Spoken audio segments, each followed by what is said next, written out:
Ini reaksi Anwar bila penyokong Najib cuba mohon pengampunan diraja. Keputusan kes Najib bukti Perdana Menteri tak campur tangan.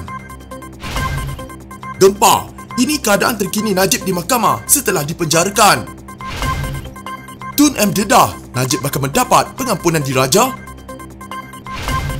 Lelaki misteri buat kecoh ketika kes Najib sedang berlangsung.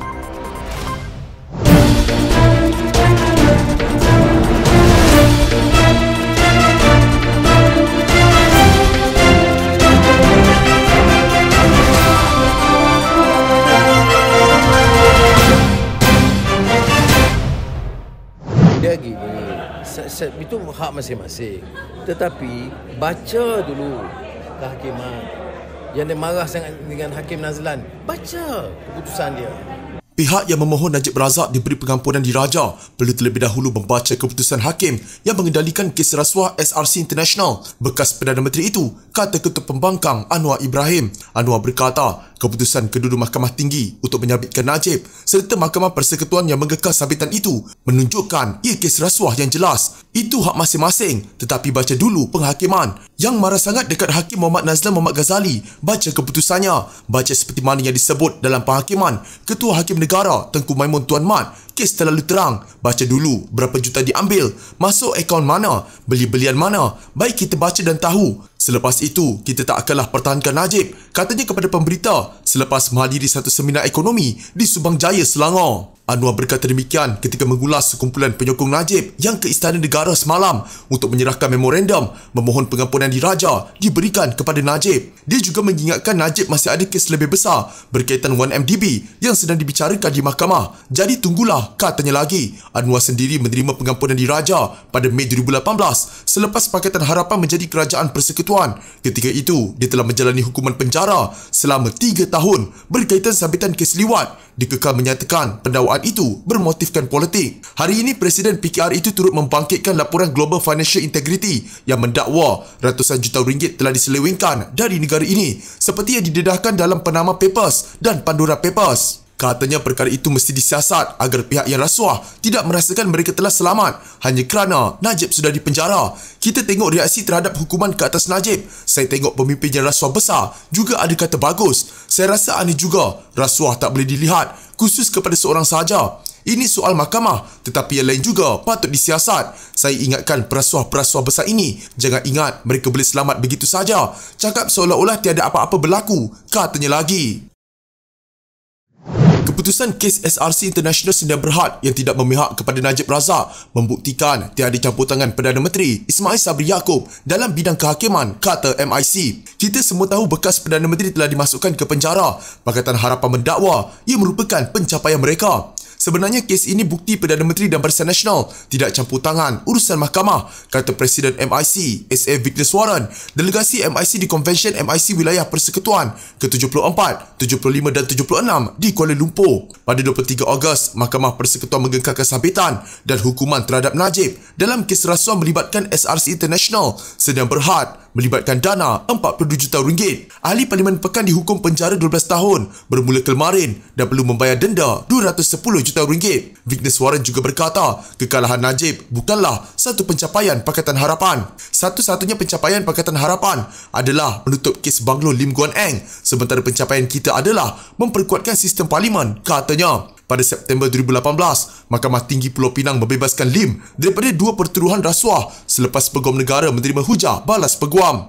Keputusan itu dibuat ketika Pakatan Harapan menjadi kerajaan dan Lim selaku Menteri Keuangan. Lim didakwa bersama seorang lagi tertuduh, Pang Lee Kun, di Mahkamah Tinggi Pulau Pinang, Georgetown menjelang pilihan raya umum ke-14. Kedua-dua mereka menghadapi tuduhan berkenaan ekoran urusan jual beli sebuah banglo di Jalan Pinhon, Georgetown, bawah harga pasaran semasa. Sementara itu, Vigneswaran berkata bahawa MIC sangat sedih dengan keputusan mahkamah dalam kes Najib. Keputusan mahkamah amat menyedihkan. Saya sendiri tidak setuju dengan proses pembicaraan, tapi saya menghormati keputusan mahkamah dan undang-undang negara, katanya. Bekas Perdana Menteri Najib Razak sedang membiasakan diri dengan rutin baru di dalam penjara, kata anaknya Noriana Najwa. Katanya ia berbeza sama sekali dengan jadual harian bosku yang padat. Alhamdulillah, Daddy dalam keadaan sihat dan semangat perjuangan Daddy masih kuat, katanya di Instagram. Najib dimasukkan ke penjara kemarin setelah gagal membatalkan keputusan bersalah dalam pertuduhan rasuah melibatkan dana RM42 juta SRC International. Sedia Berhad, dia dihukum penjara 12 tahun dan perlu membayar denda RM210 juta.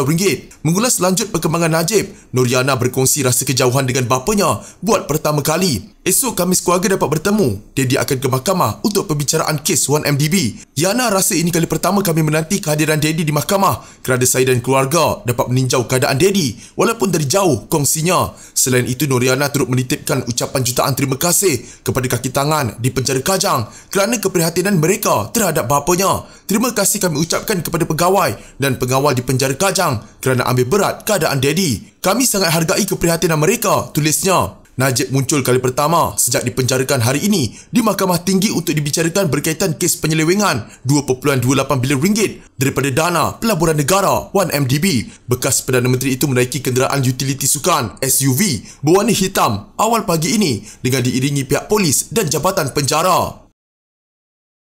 Bekas Perdana Menteri Dr. Mahathir Mohamad percaya bekas Perdana Menteri Najib Razak yang kini dipenjarakan berkemungkinan besar akan menerima pengampunan pada satu masa nanti. Dalam satu kenyataan, Mahathir kesal dengan kelewatan perbicaraan SRC International membabitkan Najib sehingga menyebabkan banyak kes lain tertangguh. Ada pepatah Inggeris yang berkata, "Justice delayed is justice denied," yang boleh kita terjemah sebagai keadilan yang tertangguh adalah keadilan yang terabai. Kerana kes SRC, Najib mengambil masa yang amat panjang, 4 tahun. Banyaklah kes-kes pencurian, salah guna kuasa, rasuah yang melibatkan ramai tokoh-tokoh politik tertangguh dan tidak dihadap ke mahkamah. Ada penjenayah yang meninggal dunia pun. Kelewatan pembicaraan akan menghasilkan keadilan terabai, kata ahli parlimen Langkawi itu yang kini mengetuai Parti Pejuang. Pada Selasa lalu, Najib yang berkhidmat sebagai Perdana Menteri ke-6 dari 2009 hingga 2018 dihantar ke penjara Kajang untuk menjalani hukuman selepas Mahkamah Persekutuan mengekalkan sabitan berhubung 7 pertuduhan penyelewengan RM42 juta dana SRC International. Dalam keputusan sebulat suara, panel 5 hakim Mahkamah Persekutuan yang diketuai Ketua Hakim Negara Tengku Maimun Tuan Mat mengekalkan sabitan dan hukuman penjara 12 tahun serta denda RM210 juta. Sekarang Najib dibicara berkenaan kes lain yang juga akan mengambil masa yang panjang. Saya percaya hakim-hakim juga kurang senang dengan begitu banyak kes tertangguh. Kelewatan ini menjadi lebih buruk kerana pelakuan Najib dan peguamnya bermacam-macam diguna untuk menghalang pembicaraan, tambah Mahathir. Katanya pada masa ini banyak laporan dibuat berhubung kes rasuah yang serius yang belum dibicarakan. Besar kemungkinan penjenayah akan terlepas dari dihukum kerana jenayah yang dilakukan oleh mereka. Benarlah seperti pepatah Inggeris bahawa keadilan yang tertangguh adalah keadilan yang terabai. Bagi Najib, besar kemungkinan ia akan diampun setelah dipenjara, kata Mahathir tanpa menghuraikan lebih lanjut. Okey, di satu sudut yang lain. Jadi hari ini kalau saya kata nak buat penghujahan terhadap dia, membela dia, saya berdendam lagi dengan dia. Tetapi saya tidak duduk atas kepentingan peribadi.